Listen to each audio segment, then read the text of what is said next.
Gara-gara mimpi, Raja Rokok RI ini ganti nama produknya. Seperti itulah kira-kira judul yang tepat untuk cuplikan video ini. Hai para sobat ambyar, yang dicintai para janda. PT Bentul Internasional Investama Terbuka atau Bentul Group. Jakarta, sumber CNBC Indonesia Moodynews.com pada 1970-an, Bentul termasuk pemain besar nomor 3 dalam pasar rokok Indonesia. Berbasis di Malang, produsen rokok ini berdiri dengan PT Perusahaan Rokok Cap Bentul. Dalam meraih posisi tersebut, tentunya Bentul melewati jalan panjang. Salah satu kunci keberhasilan Bentul disebut-sebut berasal dari mimpi yang dialami pendirinya. Meski Bentul sedari awal hingga kini berasal dari Malang, sang pendiri rupanya tak lahir dari daerah itu. Pendiri Bentul, Ong Hock Leong, lahir di Desa Karangpacar, Bojonegoro tanggal 12 Agustus tahun 1893. Sejak era 1930-an, Ong Hock Leong bersama Choa Sioe Bian mendirikan pabrik rokok di Malang. Awalnya, perusahaan ini bernama Strutjes Fabrik Ong Hock Leong. Kemudian nama itu diubah menjadi Hien An Kongsi, tulis Rudi Badil dalam Kretek Jawa, Gaya Hidup Lintas Budaya, 2011/107. Pabrik itu mulanya memproduksi rokok cap burung, cap kelabang, dan jeruk manis. Nama perusahaan Bentul sejak 1951 mulanya adalah NV Percetakan Liem An itu.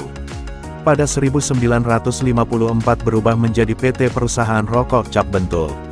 Sejak itu, usaha rokok Ong Hock Leong berkembang cepat. Sebelum 1960 saja, karyawannya mencapai 3.000 orang.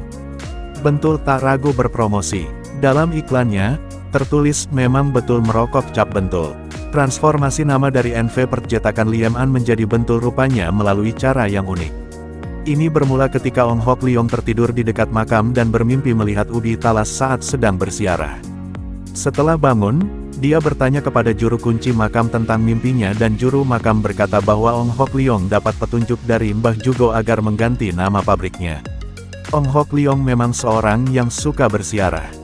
George Quinn dalam Bandit Science of Java, 2019, menyebut pada 1954 Ong Hock Leong berziarah ke makam keramat Mbah Jugo di sekitar Gunung Kawi.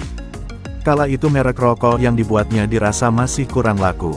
Pabriknya kemudian mengganti merek rokoknya juga. Nama yang dipilih adalah sebutan Jawa untuk ubi talas, yakni Bentul, yang sebelum ada ejaan yang disempurnakan, 1973, masih sering ditulis sebagai Bentul.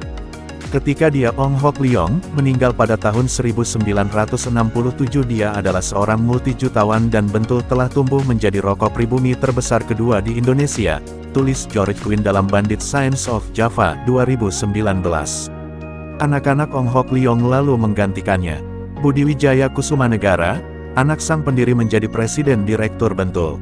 Namun, setelah 1980-an, PT Perusahaan Rokok Cap Bentul tidak mampu membayar pinjamannya ke BRI dan Bank Bumi Daya senilai $170 juta. Utang Bentul dengan kreditor asing bahkan kemudian menggelembung menjadi $350 juta. Akhirnya 70% saham keluarga Ong Hock Leong dilego. Hutomo Mandala Putra gagal membelinya. Kemudian Bentul dipegang Peter Sondah dan Rajawali Wira Bakti Utama. Pada tahun 1997, aset Bentul diserahkan kepada perusahaan baru bernama PT Bentul Prima dan PT Perusahaan Rokok Cap Bentul bubar.